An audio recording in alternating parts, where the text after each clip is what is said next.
Hola, ¿qué tal? Hola, ¿qué tal? Hola, ¿qué tal? Lindo día, Puerto Rico. Mira, bienvenido aquí a su salón de clase. Yo espero que esa señora no me venga a demandar por rendirle tributo. Esto fue un tributo, señora, no se moleste. Mira, ¿qué es la que hay, familia? Bienvenidos aquí a este salón de clases inventado en GW5. Y esto es parte del GW5 Network. Mano, si tú te quieres anunciar aquí, esto es bien sencillo. Usted se comunica al 787-221-9530 o con el gran Gaby en info@gw5.com. Hoy esto es un episodio de terror, que espero que les vaya a gustar. Digo, no es que nos guste lo que ocurrió o lo que les vengo a narrar, pero por lo menos espero que les tripe mucho este episodio. Así que con esto dicho, Gaby, tírame el intro. Visitantes de ambas Américas. The essential facts are these. President Kennedy was murdered in Dallas, Texas. He was shot by a sniper hiding in a building near his parade. Hace ya 33 años, la muerte se posó sobre un cerro en Ponce.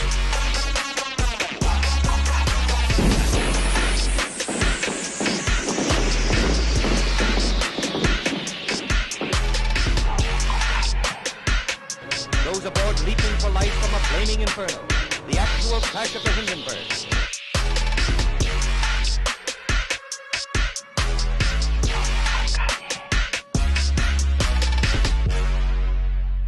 Eso, familia, bienvenidos aquí a un nuevo episodio. Siéntese, tómese su cerveza, préndase el guito o tómese la pastilla de la presión porque no quiero que este episodio lo saque por el techo. Así que bienvenidos a un nuevo episodio de Historia con Calle. Durante el episodio de la masacre de Ponce, yo les narré acerca de un incidente en donde los nacionalistas revelan una carta al país en el que se habla acerca de un doctor que sentía odio por los puertorriqueños. Aunque todo doctor en medicina hace el juramento hipocrático, que es un compromiso a la profesión donde el respeto, la salud y la calidad de vida de los enfermos debe ser su primera preocupación. A veces el alma de los hombres está enferma de maldad. Esta es la historia de un médico asesino llamado Cornelius Packard Dusty Rhodes.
Cornelius P. Rhodes nace un junio 20 de 1898 en Springfield, Massachusetts.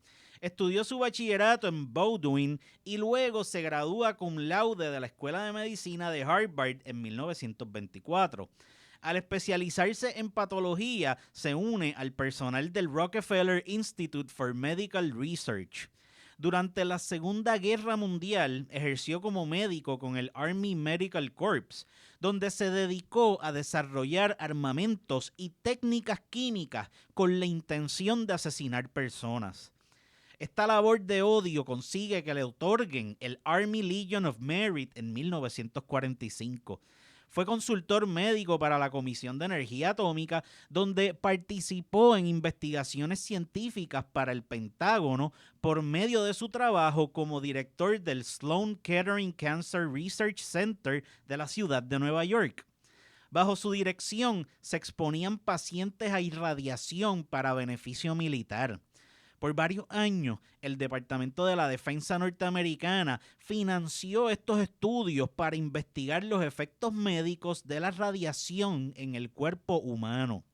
Como parte de estos experimentos, el Departamento de la Defensa buscaba investigar los efectos psicológicos y físicos al introducir diferentes dosis de radiación en individuos.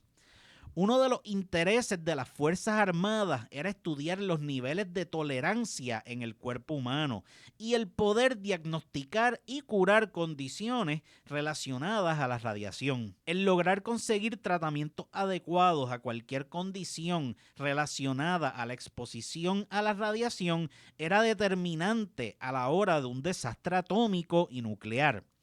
El Dr. Rhodes tenía buen standing en la comunidad científica debido a su trabajo con los Rockefeller y la milicia, aún luego de salirse con la suya en cuanto a la gente que asesinó. En 1979, la Asociación Americana del Cáncer empieza a otorgar el premio Cornelius P. Rhodes. En Puerto Rico nos enteramos de esto años más tarde gracias a un profesor del recinto de Calley de la Universidad de Puerto Rico, quien envió carta a la asociación dejándoles saber que era moralmente inaceptable el que otorgaran un premio con el nombre de un hombre cuyo trabajo fue inhumano. La AACR determinó el no seguir otorgando el premio y se comprometieron en investigar la verdad acerca de Rhodes. En abril 2 del 2003, la Junta de Directores de la AACR votó de manera unánime el eliminar el nombre del Dr. Rhodes del premio dedicado al buen trabajo de jóvenes investigadores. Rhodes fue enviado por la Fundación Rockefeller en junio de 1931. Su trabajo era investigar un problema de anemia en la isla y unir los resultados a otros experimentos que ya se habían conducido con perros en California. Una tarde de noviembre del 1931, Rhodes le narra a su amigo y doctor Fred W. Stewart acerca de su vida entre los puertorriqueños y lo que se debería hacer con nosotros.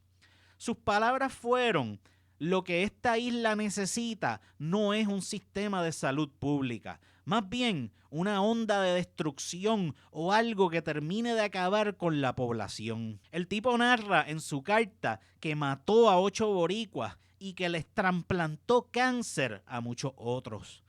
El doctor mataba a nuestra gente porque para él los boricuas eran la raza de gente más sucia, vaga, degenerada y pilla que vivía de este lado del mundo y que valíamos menos que los mismos italianos. El hombre menciona en su carta el que otros médicos disfrutaban mucho abusar y torturar a sus pacientes. Esta carta sale a la luz estando Rhodes por San Juan. El galeno alega haberla escrito en un momento de ira, ya que aparentemente le robaron alguna propiedad de su carro. En la Fundación Rockefeller, mientras tanto, su experto en relaciones públicas, Ivy Lee, quien se le conocía como Poison Ivy, diseña una estrategia para eliminar cualquier atención negativa hacia ellos, alegando que dicha carta de Rhodes no era más que una broma. Esta explicación se le da al gobernador norteamericano de la época y se le deja saber que esto no se redactó con la intención con que se había escrito. En el hospital presbiteriano, donde los empleados de laboratorio y el equipo médico Rockefeller se encontraba trabajando, encuentran la famosa carta y empiezan a sacarle copia y a repartirla por el centro de salud. Cuando confrontan a Rhodes por el contenido de lo escrito, este solo comentó que la había escrito para un amigo que tenía tuberculosis y que lo que había escrito ahí fue en son de vacilón. Por suerte para Rhodes, los puertorriqueños y los italianos no tenían ninguna influencia política en la década de los 30 y no hubo acusación legal de ningún tipo en contra de los asesinatos confesados luego de una mediocre investigación de apenas 2 semanas. Al menos 13 personas y un niño murieron a consecuencia de experimentos, pero ningún cadáver fue exhumado para realizar autopsia. En 1982, Henry Romney, director de servicios de información de la fundación, indica al New York Daily News que nunca se pudo comprobar quién era el tal Ferdy al que Rhodes escribió dicha carta.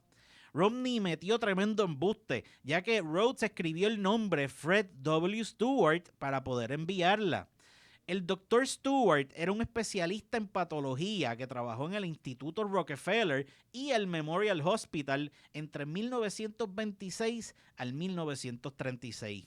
Y al momento de la carta de Rhodes se encontraba trabajando en el hospital. El señor Ferdy fue profesor de patología para el Cornell Medical School y trabajó con el Departamento de Salud del estado de Nueva York. Los estudios de la anemia en Puerto Rico fueron dirigidos por William Castle, quien fue asignado al proyecto junto con Rhodes.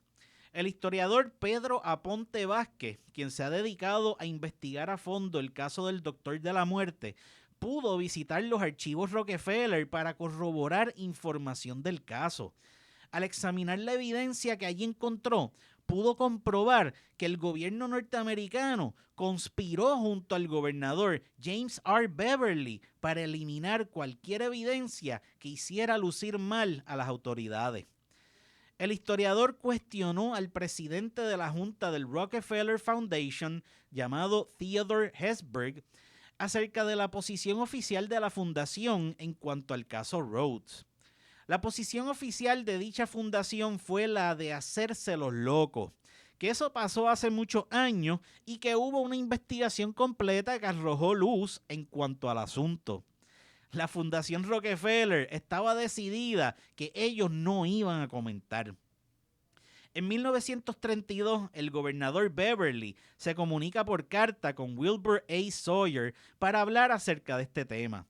En esta carta se notifica el que Rhodes había escrito otra publicación que era hasta peor que la primera carta, que la evidencia se había suprimido, que la furia de la gente había ya mermado y que la excelente reputación del hospital presbiteriano no había sido lastimada. Alguien no le explicó al gobernador Beverly que estaba admitiendo por escrito el que su propio gobierno cometió un acto criminal para proteger al doctor asesino.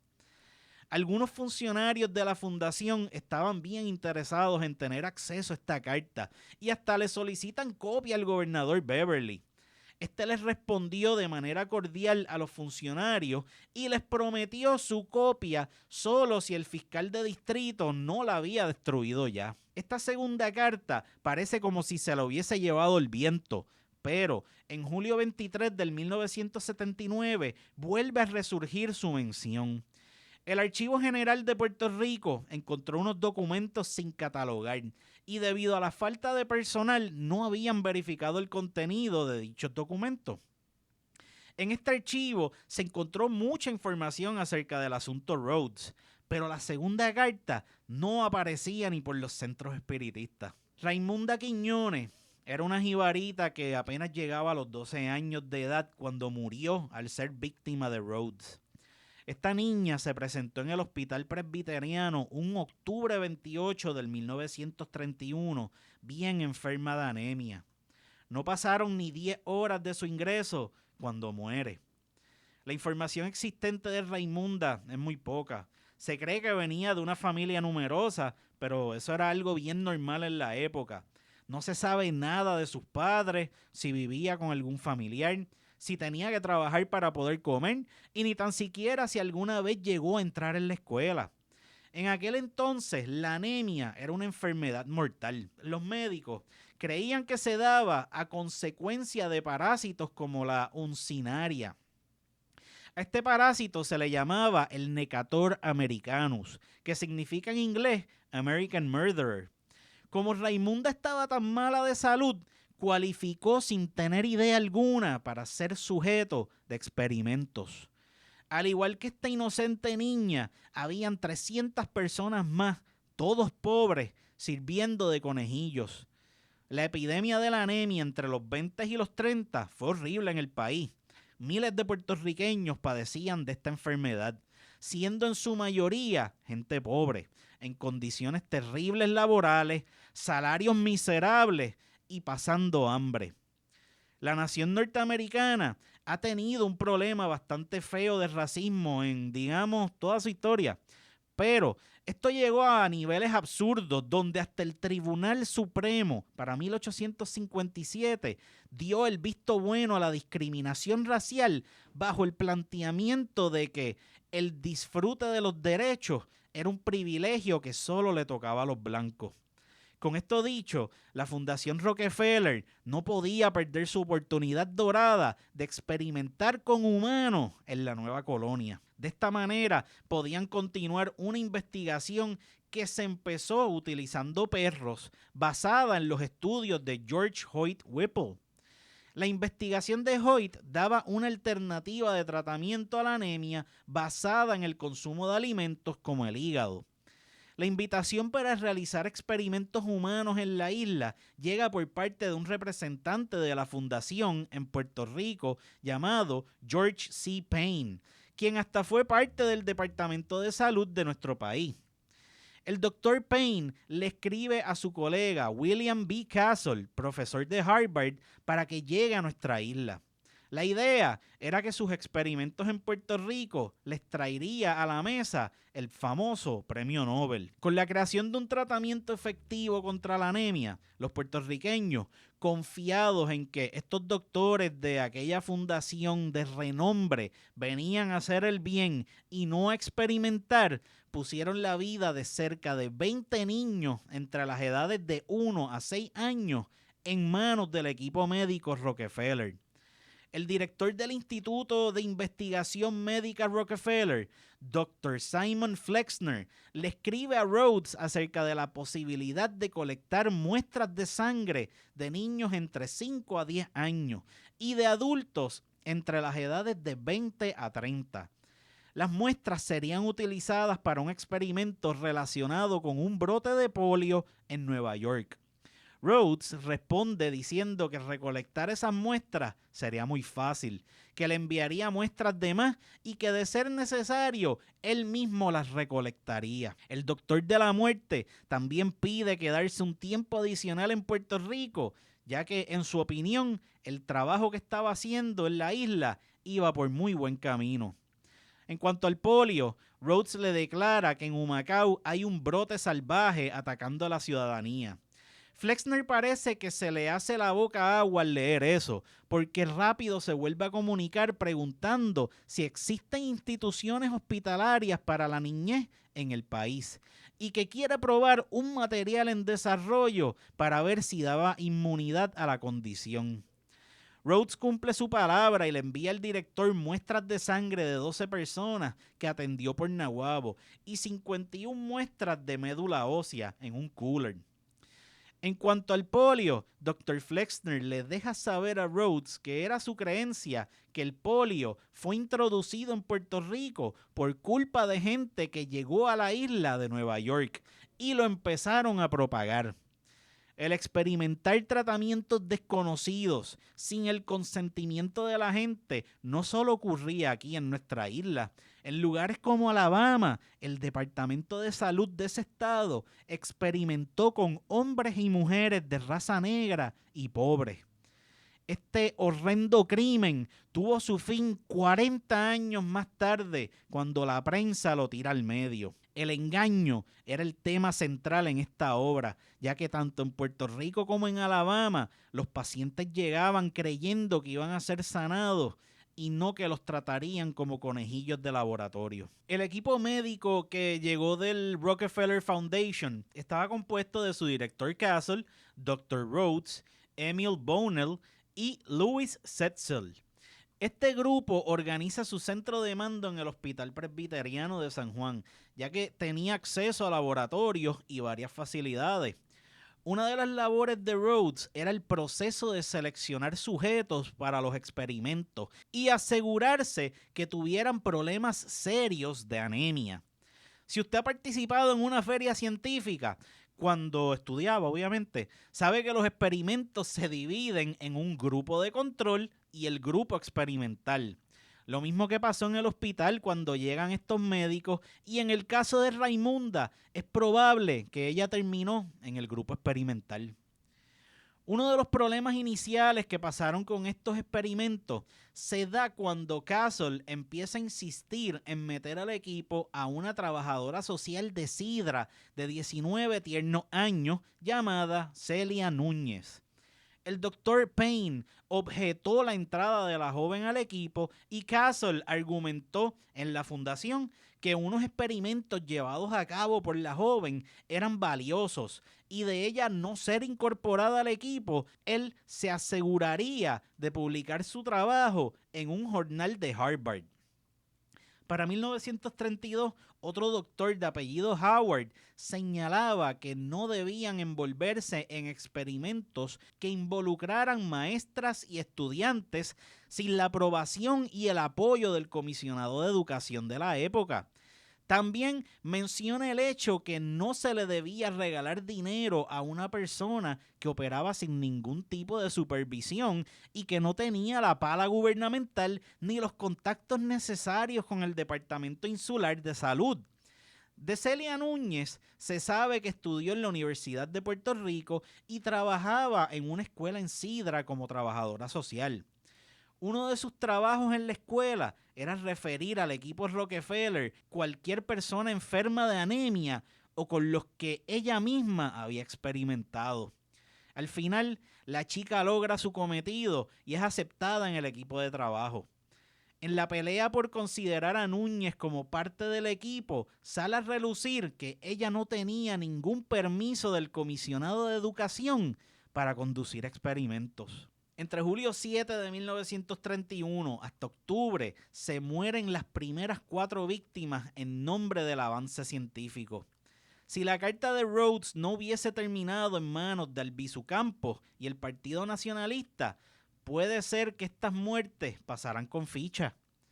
Se dice que la famosa carta tiene su origen luego de una fiesta en Sidra a la que Rhodes asistió. Él llega al party a las 10 de la noche y se va a la hora, luego de haber bailado un par de veces con Celia. Se dice que estos dos eran bastante amistosos. A 3 días de la fiesta se reencuentran en el hospital presbiteriano y Rhodes les reclama a Núñez que le tumbaron algunos artículos del carro en la noche del evento. Para noviembre 11, Rhodes escribe su famosa carta y esa noche, debido a unas lluvias torrenciales que inundaban a San Juan, normal, el doctor del mal tuvo que salir a toda prisa del hospital y deja la nota en el escritorio de Betty Guillermetti. Al otro día, unos empleados puertorriqueños encuentran la carta y se quedan atónitos. Esto causa pánico en el hospital y los empleados empiezan a sacarle copia al documento. Y estas copias llegaron hasta la Liga de Naciones y hasta el mismo Vaticano. Un técnico de laboratorio en el hospital de nombre Luis Baldoni Martínez encontró la carta al lado de su microscopio con el nombre de F.W. Stewart escrito. Luis pertenecía al Partido Nacionalista de Puerto Rico. Baldoni tenía 20 años en ese entonces. Era el hijo adoptado de un oficial de salud en Utuado y aprendió a usar un microscopio a sus 8 años, gracias a su papá. Así niño, ya tenía su diploma de escuela superior y hasta contaba con 2 años de educación en negocios. A poco tiempo de ser aceptado para trabajar como local para el equipo Rockefeller, su padre muere y el hombre tiene que darle duro al trabajo para poder mantener 5 bocas. Para noviembre 14, Rhodes se asoma por el laboratorio y empieza a preguntar bien persiao si alguien se había llevado una carta. Cuando el miedo le entra a un hombre, empieza a disparar excusas. Y en el caso del doctor, empezó a decir que él escribió eso bajo coraje, que pedía perdón, que él sí tenía un buen concepto de los boricuas y del hospital presbiteriano y que la carta era para un pana que estaba sufriendo de tuberculosis. Luego de presenciar ese show, Baldoni se va sin intenciones de volver, pero temiendo por su vida. Rhodes, pensando en su incierto futuro, hasta se tira al viaje para la casa de Baldoni en Utuado, buscando su carta. Pero Luis no aparecía ni en los cartones de leche. Buscando la manera de abrir una investigación por la confesión de asesinato de parte del Dr. Rhodes, Baldoni vuelve al laboratorio al siguiente lunes y se encuentra con Cornelius, quien le dice que viajó para Utuado y se disculpó una vez más. Ya era tarde para el doctor. La carta, en términos modernos, se fue viral. Esto tuvo algunas repercusiones negativas con el Dr. Rhodes, ya que para un evento del Puerto Rico Medical Association, donde era el invitado de honor, hubo manifestaciones y muchos miembros no querían saber del hombre.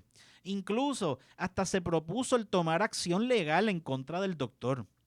Aunque el hombre no llegó a ir a la actividad, nunca se tomaron otras medidas. Hubo médicos importantes del país que le solicitaron a la Junta Examinadora el que le metieran cargos a Rhodes por practicar medicina en Puerto Rico sin una licencia. Pero la Junta los ignoró. Un doctor puertorriqueño de nombre Eduardo Garrido Morales fue acusado por un periódico de nombre Florete de que le advirtió a Rhodes un diciembre 9 de que habían problemas en el frente médico.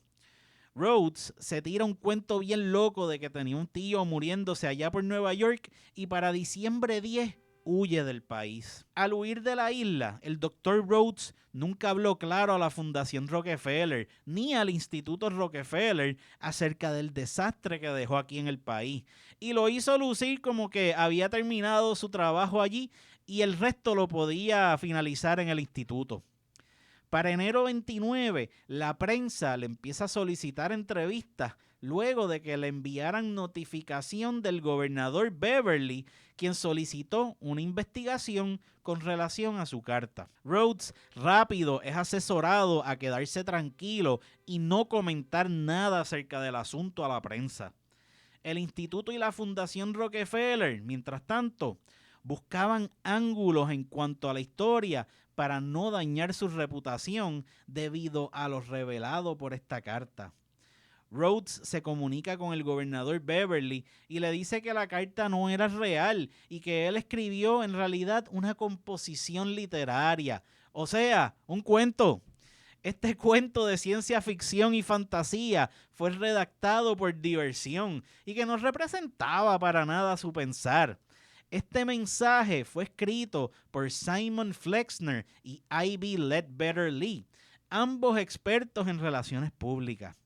Empieza un manejo de crisis por parte de los Rockefeller y se comunican con la prensa local, pero no le permiten a Rhodes hablar nada acerca del tema hasta que hablara con Ivy Lee. Cuando Poison Ivy Lee escucha el cuento de Rhodes, rompe a llamar a los periódicos de la época y les pide no publicar nada en cuanto al tema sin consultarlo a él primero. El New York Times se tardó en publicar la historia y solo mencionaron ciertos aspectos de la carta de Rhodes.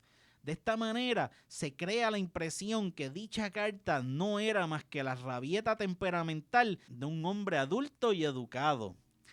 Aunque la fundación e instituto estaban preocupados por los resultados de la investigación, también estaban seguros que un buen manejo de crisis los rescataría de pasar cualquier vergüenza. Luego de las declaraciones por parte de los expertos en relaciones públicas, la revista Time lanza un artículo de nombre Puerto Ricochet. Aquí hablaron maravillas de Rhodes, ridiculizaron a Pedro Albizu Campos. Obvio, no mencionaron nada acerca de los comentarios ofensivos a los italianos e hicieron ver que todo esto era un papelón por parte de los nacionalistas para hacerle daño a la reputación del buen doctor. El reseñar los hechos como una controversia causada por cuestiones políticas de parte de grupos antiamericanos fue la estrategia Rockefeller para zafarse del lío en que estaban. Al presentar esto como una cuestión política, perdería relevancia y eventualmente sería olvidado. El editor de Time Magazine, Henry Luce, permitió que los oficiales Rockefeller repasaran el artículo antes de sacarlo al público. Una vez revisan lo escrito y le hacen algunos cambios, todos quedaron satisfechos. El editor de Time le asegura al poder Rockefeller que estas revelaciones no serían causa de daño debido a que todos estarían claros de lo ignorantes que eran los puertorriqueños. Para tranquilizar más todavía a la fundación e instituto, el editor Luce deja por escrito estas declaraciones. Lo prometido es deuda y aquello que aseguró el editor de Time se le dio. No hubo daño alguno a la reputación de las organizaciones Rockefeller y estos siguieron con su experimentación humana hasta que en 1998 tuvieron que compensar a un grupo de mujeres quienes se les administró hierro radiactivo sin su conocimiento o consentimiento entre 1945 y 1947. Aquí en Puerto Rico, el Dr. Payne le escribe a su compañero Howard acerca del artículo y le habla acerca de lo injusta de su narrativa en cuanto a que el trabajo de la fundación era entorpecida por culpa de los nacionalistas. El manejo de crisis de los Rockefeller hizo tremendo trabajo tapando al médico asesino junto al gobernador Beverly y su departamento de justicia. Rhodes pudo continuar trabajando a pesar de haber admitido el ser un asesino. La Fundación Rockefeller ha sido bastante criticada a través de distintos personajes médicos.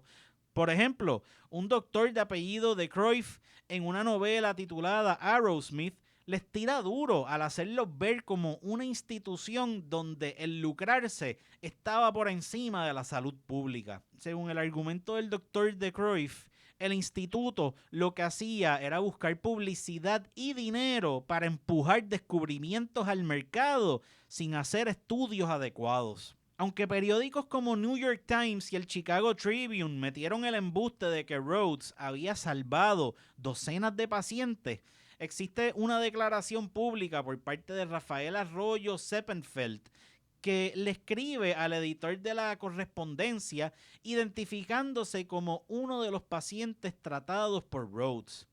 Este se entera de las acusaciones al galeno por medio de unas amistades y afirma el que él le debe su vida a los doctores Rhodes y Castle e indirectamente al Instituto Rockefeller por cubrir sus gastos médicos. Arroyo dice en el comunicado el que lo de matar a 8 personas es una broma que logró hacerlos reír y que nunca sospechó el que Rhodes tuviera tan mala opinión de los boricuas. Arroyo dice que no se puede tomar en serio algo escrito bajo coraje y que el médico utilizó métodos apropiados para extraer su sangre y que Rhodes amaba su profesión. El hombre termina expresando su gratitud a los médicos y al hospital presbiteriano. El defender este tipo de acción se da en parte a los efectos psicológicos del colonialismo en los colonizados. Aunque para cualquier país es natural el que la gente se una a la hora de tomar posturas en defensa de su patria, hacer lo mismo en Puerto Rico significaba ser perseguidos por el sistema, a veces hasta la muerte. El que Baldoni llegara hasta donde Albizu para entregar aquella famosa carta lo exponía a él y al maestro al peor tipo de persecución política. Aunque a Luis lo chantajearon para aceptar una oferta de estudios en Nueva York a cambio de que entregara la carta original, este prefirió dormir con su conciencia tranquila e hizo lo correcto al no aceptar dicha oferta. Como resultado de esto, el hombre no pudo conseguir trabajo y para colmo estuvo involucrado en un incidente con la policía insular donde hubo un tiroteo luego de quitarle la monoestrellada a un miembro de la oposición política que permitió que la bandera tocara el piso durante una parada. Luis Baldoni fue expulsado por Albizu del Partido Nacionalista luego de violar un reglamento del partido por aceptar paga del gobierno al servir como jurado durante un juicio. El director Castle fue otro que redactó un comunicado acerca del trabajo del Dr. Rhodes.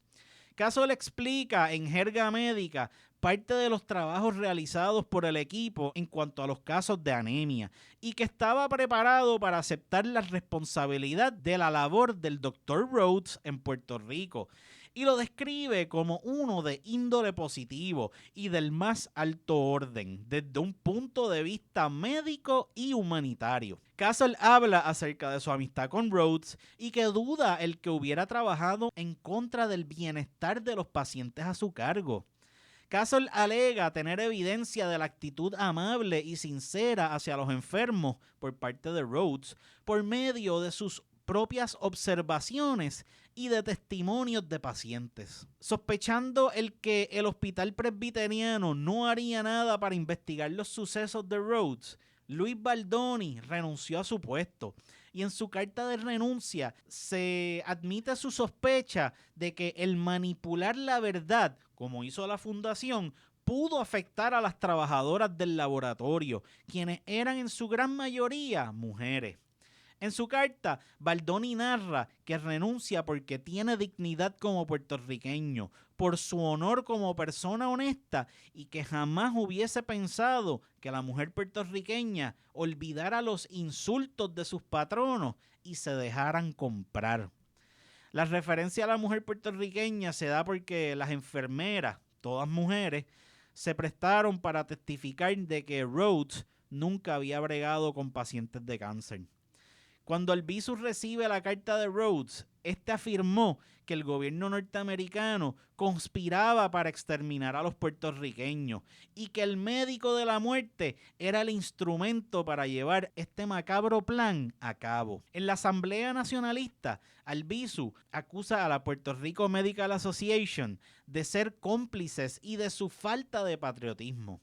Aunque la Asociación Médica del país hizo unas declaraciones cuando culminan las investigaciones del caso, estas solo expresaban algo de consternación por los comentarios en contra de los puertorriqueños y no se atreven a mencionar nada acerca de las muertes confesadas.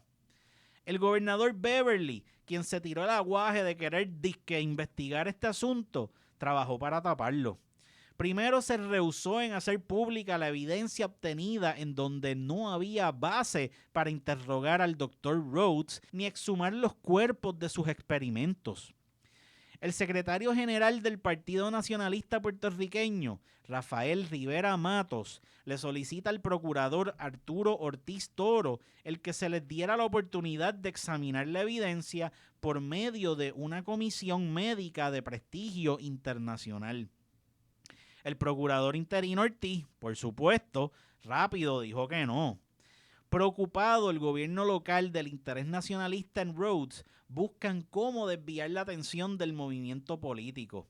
El gobernador Beverly hace un anuncio hablando acerca del problema de sobrepoblación en el país y de su interés en convertir la monoestrellada en la bandera oficial del país.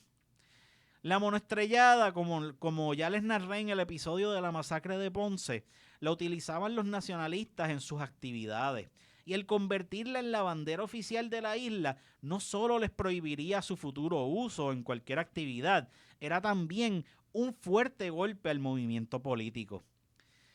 En abril 16 de 1932, los nacionalistas celebraban el cumpleaños de José de Diego en la Plaza Valdoriotti. Albizu empieza a hablarle a sus seguidores cuando el nacionalista Clemente Soto Vélez le viene a decir al maestro que la legislatura estaba discutiendo la aprobación de un proyecto con la intención de arrebatarles la monoestrellada a los nacionalistas. Un discurso que debía mencionar a Rhodes y hablar de varios temas de preocupación en Puerto Rico cambia drásticamente con lo furioso que se puso Albizu al escuchar acerca del proyecto. Con lo que yo llamo pura pasión, se dirige a las masas y les habla acerca del proyecto y cómo esto era una cuchillada al corazón de la patria. Las palabras del maestro llenan de furia a sus seguidores y estos marchan hacia el Capitolio. La muchedumbre, enfurecida, se dirige hacia la Cámara y en el revolú, una de las escaleras del edificio cede ante el peso de toda esta gente y colapsa parcialmente, dejando un saldo de 1 muerto y 11 heridos. Los legisladores radicaron cargos en contra del cuerpo de la policía en el Capitolio por apoyar a los nacionalistas y se acusa al BISU de incitar a la violencia. Se ordena su arresto al otro día y obvio que hubo una investigación con su debido juicio. Aunque al final no se radican cargos contra el líder nacionalista, se acaba cualquier posibilidad de utilizar la evidencia del caso Rhodes para hacer despertar a la gente. En 1951, los nacionalistas Oscar Collazo y Griselio Torresola fueron enjuiciados por el intento de asesinato al presidente Truman en 1950.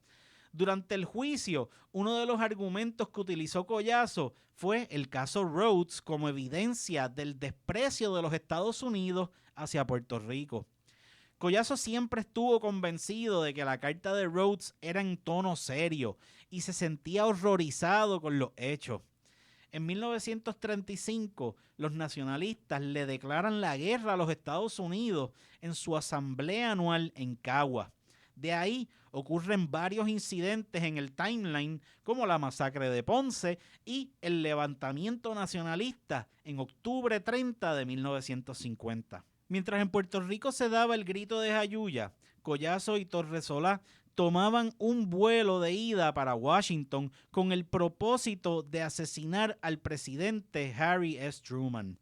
Cuando los nacionalistas intentan darle muerte al presidente, Collazo es herido y a Griselio lo matan. Esto culmina con el arresto de Albizu y cientos de puertorriqueños, algunos nacionalistas y otros no. Con el tiempo, la gente piensa que el asunto de la carta se trató de una simple broma.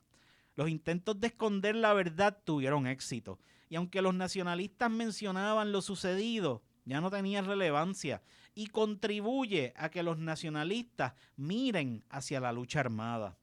Convencidos de que la nueva metrópolis nos quería exterminar, el movimiento nacionalista siente que era urgente sacar a los invasores para siempre. Y no había break de jugar a la democracia cada 4 años con nuevas elecciones. Algunos historiadores han mencionado esto como un caso de negligencia médica, pero es que la evidencia muestra que Rhodes no curaba a nadie. Él experimentaba con gente bien enferma que tenía esperanza en que serían curados. También el hecho de que Rhodes se pusiera como loco a preguntar quién había tomado su carta de aquel escritorio hace a cualquiera sospechar que su contenido no era ninguna broma. La comunidad científica empieza a aceptar el hecho de que Rhodes es un asesino en serie, pero la revista Science viene y publica un artículo por el profesor de periodismo Douglas Starr de la Universidad de Boston llamado Revisiting a 1930s Scandal, AACR to Rename a Prize. En dicho artículo, Starr da la impresión de que, aunque es muy cierto que Rhodes experimentó con los locales, él no asesinó a nadie y que muy poca gente cree con seriedad el que el hombre inyectara células cancerosas a sus pacientes. Siguiendo el ejemplo de los editores de la revista Time, Starr alega que Rhodes nunca envió por correo la carta y que era una composición literaria morbosa escrita para su propia diversión. Aunque ahora sabemos que no es posible trasplantar células cancerosas de un humano a otro, el que Rhodes lo tratara se debe considerar un intento de asesinato. Pero, aunque no hubo fatalidades en cuanto a este asunto, sí debemos enfocarnos en que el hombre admite que mató a 8 personas. Él no dice que se le murieron 8 pacientes, él dice con su puño y letra que los mató. En el artículo de Science Magazine también hablan de que el Dr. Castle estudió caso por caso los 13 pacientes que murieron durante la estadía de Rhodes y que no se encontró nada sospechoso. Esto fue falso y lo único que Castle hizo fue cubrir su propio trasero. En 1932, Castle le envía una carta a Rhodes con copia de su declaración de los hechos ocurridos en la isla. Este le informa a Rhodes que todo saldrá bien y que no hable sin consultar a los doctores Flexner y Russell. En aquel entonces se decía que Rhodes era una víctima de gente ingrata que se aprovecharon de él una noche, cuando les robaron artículos de su carro, aprovechando que el hombre supuestamente andaba borracho. Eso sí es un verdadero chiste, ya que hay declaraciones juradas que dicen que el doctor se fue sobrio de la fiesta. Al final, las mentes supuestamente más brillantes de la nación concluyen que aunque Rhodes sí era un racista, no lo consideraban un asesino. Uno de los clásicos argumentos era que en los récords habían 13 muertes reportadas y estos números no coincidían con lo admitido por Rhodes. Si verificamos los récords de los que murieron y vemos quién los atendió, podrán darse cuenta que 8 nombres coinciden en que fueron examinados por el doctor asesino. La verdad, la prensa norteamericana hizo tremendo trabajo cambiando la narrativa de esta historia para proteger la imagen de una fundación que lo que vino aquí a Puerto Rico fue a hacer tremenda porquería. Otras mentiras apoyadas por la prensa Ivy Leaguers era el que lo único que sacó de la oscuridad a los nacionalistas junto con Albizu fue el tener acceso a la carta para atacar a los Rockefeller y que el movimiento político debía estar agradecido de que la famosa carta llegó a sus manos. Otros escritores del caso han llegado tan lejos de insinuar que no creen que la fundación fuera capaz de manipular cualquier evidencia contra Rhodes por el hecho de que no le caía bien a nadie. ¿Cuán difícil es aceptar el que los Rockefeller solo querían salvar su reputación? A ellos no les importaba Rhodes. Inyectar células cancerosas de un cuerpo enfermo a un cuerpo sano no funciona, porque el sistema inmunológico del cuerpo sano probablemente va a destruir esas células enfermas. Pero el que Rhodes lo intentara como experimento y sin consentimiento de la persona es el verdadero crimen aquí. Luego de la encarcelación de Albizu, después de los eventos del 1950, este acusa a los agentes de las Fuerzas Armadas norteamericanas, sobre todo al Navy, de quemarlo con rayos eléctricos de colores hermosos y con gran precisión. El maestro era expuesto a una radiación de origen desconocido. Esta radiación atómica convertía sus células en cáncer y al final hasta le causan un ataque al corazón. Debido a estas acusaciones, el secretario de Justicia pide que un psiquiatra le haga una evaluación al prisionero político. El doctor Luis M. Morales estuvo tan solo por 1.5 horas con Albizu y concluyó que el hombre andaba paranoico, ya que estaba convencido de que sus enemigos le querían hacer daño. Por años, aquellos que alegaban ser víctimas de experimentos con radiación por parte del gobierno de Estados Unidos eran acusados de ser paranoicos. El Departamento de Energía, quien estaba a cargo de la investigación nuclear, se refería a esta gente como The Crazies. Luis Muñoz Marín decía en ese entonces que Albizu Campos no andaba bien de la mente desde los 1930, cuando acusó al Dr. Rhodes de asesinar puertorriqueños. Por medio de la ciencia se pudo comprobar que Albizu decía la verdad y que había radiación presente en su cuerpo. En septiembre 29 de 1953, el Departamento de Justicia de Puerto Rico anuncia que Albizu estaba mal de la mente. Lo sacan de la cárcel y lo envían para su hogar. Fotos de los periódicos de la época mostraban que el cuerpo de Albizu estaba quemado y sus piernas y abdomen se veían bien hinchados. Sufría incontinencia urinaria, temperaturas corporales altas y rigidez en el cuello. en marzo 6 de 1954, Luis Muñoz Marín ordena el arresto de Albizu e inmediata encarcelación en represalia por los ataques armados a la Cámara de Representantes de los Estados Unidos. La persecución política de Albizu fue bien seria y existen documentos que prueban la posición del gobierno ante los que apoyaban la independencia del país. John Edgar Hoover estuvo personalmente envuelto en el proceso de persecución del maestro. Existen teorías que tienen razón para creer que el Dr. Rhodes pudo haber sido el autor intelectual de la muerte de Albizu por medio de la exposición a la radiación atómica. Esta idea está basada en un reporte revelado por el Advisory Committee on Human Radiation Experiments de la administración Clinton, que menciona el que Rhodes estuvo envuelto en experimentos para la Comisión de Energía Atómica mientras era director del Sloan Kettering Institute. Rhodes también formó parte del famoso Manhattan Project y fue asignado al Comité Asesor en Políticas de Distribución de Isótopos. Su conocimiento experimentado con radiación y su muy probable odio hacia Pedro Albizu Campos por hacer pública su carta son algunos de los motivos por los que se teoriza su envolvimiento en la muerte del líder nacionalista. Además, no sería la primera vez que asesinara a alguien. Esta historia nos demuestra hasta qué niveles llega el hombre sin que le importe a quién se lleva enredado por el camino. Un médico que, escondiéndose bajo el manto del conocimiento y de mejorar la humanidad con sus estudios, lo que hacía era desarrollar mejores métodos de asesinar. Un gobernador que, aunque nuevo en su mando, ya él conocía la isla. Es bien curioso que Beverly comenzara a gobernar el país el mismo día que los nacionalistas celebraban su asamblea anual en San Juan. El gobernador Beverly no tenía que notificarle a los Rockefeller que ordenaría una investigación como gobernante del país, pero ahora se sabe que su propósito era esconder la verdad y dar la impresión de ser honesto.